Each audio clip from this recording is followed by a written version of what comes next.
How's it going, guys? Welcome back to another video, and I can't believe we freaking did it. The Green Bay Packers defeated the Dallas Cowboys, even though we were down 28-14 in the fourth quarter. This is a different Green Bay Packers team than I'm kind of used to.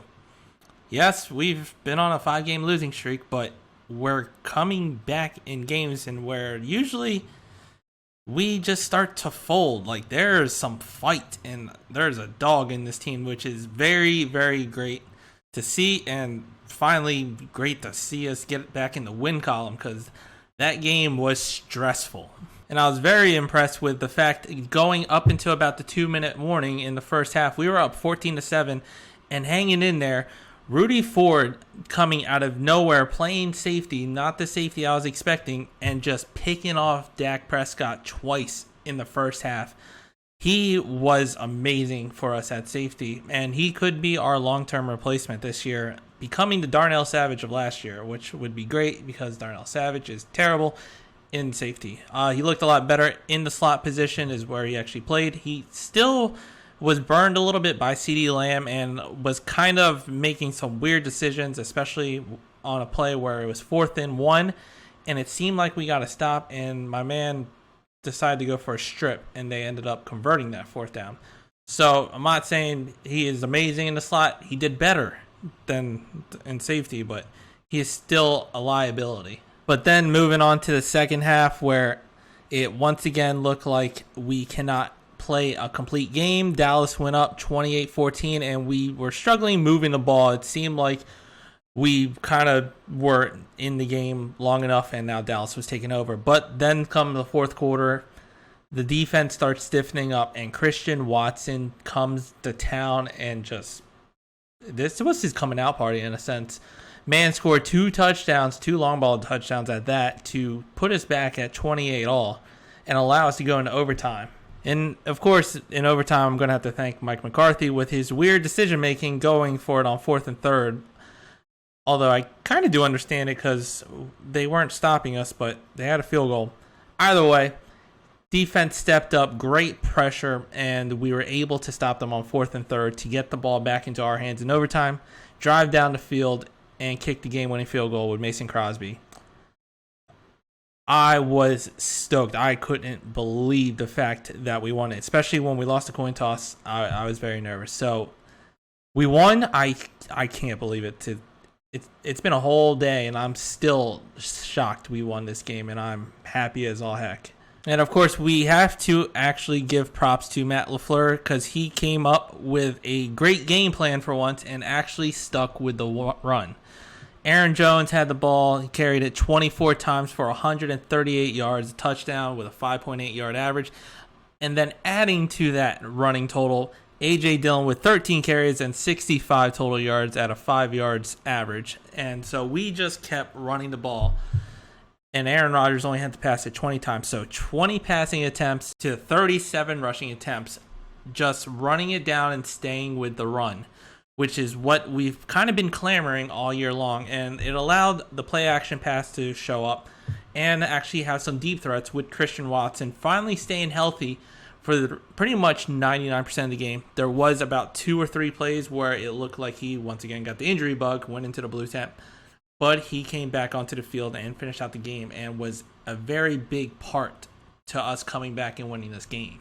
So with that offense, they played a great game. Very ball control, very running the ball, and letting Aaron Rodgers just kind of just make some simple reads and pass it. It was a great game for the entire offense. Great game plan. I know Aaron Rodgers was pissed on 3rd down when we went for, try to be, once again, a little cute. Matt LaFleur kind of being Matt LaFleur, throwing it on 3rd and 1 when we should have just ran it. But hey, it did not burn us, thank goodness, because it could have. Then on the defensive side, we had, once again, Rudy Ford playing safety in part for Darnell Savage, with Darnell Savage coming into the slot. Rudy Ford having a heck of a game with 2 interceptions on Dak Prescott, especially with one of them, I believe it was only one of them, in the red zone, which prevented them from scoring. So Rudy Ford, welcome. I feel like there's going to be a lot of people that want Rudy Ford jerseys at this point, because he was amazing for us against Dallas. Darnell Savage, he had a decent game, still got burned. in coverage. Still a liability, so I want to see improvement. He did look more comfortable in the slot position, though. So, I mean, he was facing against CeeDee Lamb, and CeeDee Lamb is no one to sleep on, but still. Which brings on another thought of why is Jair Alexander not on CeeDee Lamb on some of these plays? Because I still feel like our best corner should be with their best receiver. And even if it's not on first down, at least maybe second or third, definitely fourth, have Jair on their best receiver. That still needs to be a thing. And Joe Barry, he called a great defense. He started mixing it up a little bit more. We brought in bigger bodies to stop the run, brought some pressure. So Joe Barry did call a better defense in this game, but he did not call a great defense because he still goes into this prevent defense in the 2-minute warning, which is just very annoying, which allowed the Cowboys in the first half to drive down the field and score a touchdown with about a minute and a half. So he needs to stop calling prevent defenses in the 2-minute warning because soft coverages just don't work, and it just doesn't work. And then also trying to get Jair on their number one, actually have him stick their number one receiver. I would still like to see that a lot more than he is currently being used. But still, great the fact that we put in Rudy Ford. It was a good game plan. Isaiah McDuffie had a great game for us, starting alongside Quay Walker. Quay Walker had a good game, running side to side. Definitely honing in on Tony Pollard, who is a pretty good back and on the flat route. So they played a good defense. And then there's the special teams, where this problem was not fixed until he did it again. Amari Rodgers needs to get off the punt return team. Just get him out of there. Dude, he fumbled again, which allowed Dallas to get great ball position at like the 30-yard line and score a touchdown on that drive.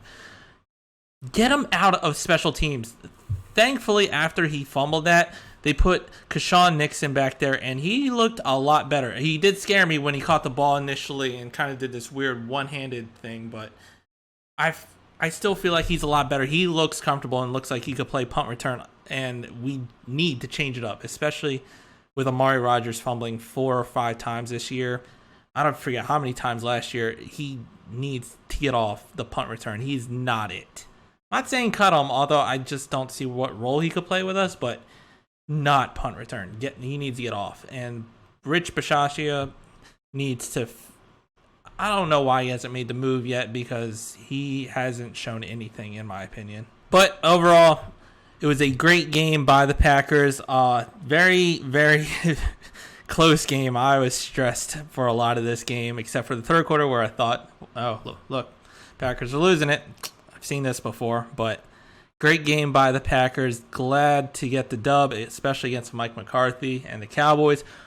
Puts us back at 4-6, and who knows, this could be a jump start for us because we needed something. And this was a very good Dallas Cowboys team. Like, this isn't a Cooper Rush Dallas Cowboys team who, yes, he was 3-1 when he started, but Dak Prescott is a better quarterback than Cooper Rush. But let me know what you think down in the comments. If you like the video, hit the like button, subscribe to the channel, and as always, go Pack Go.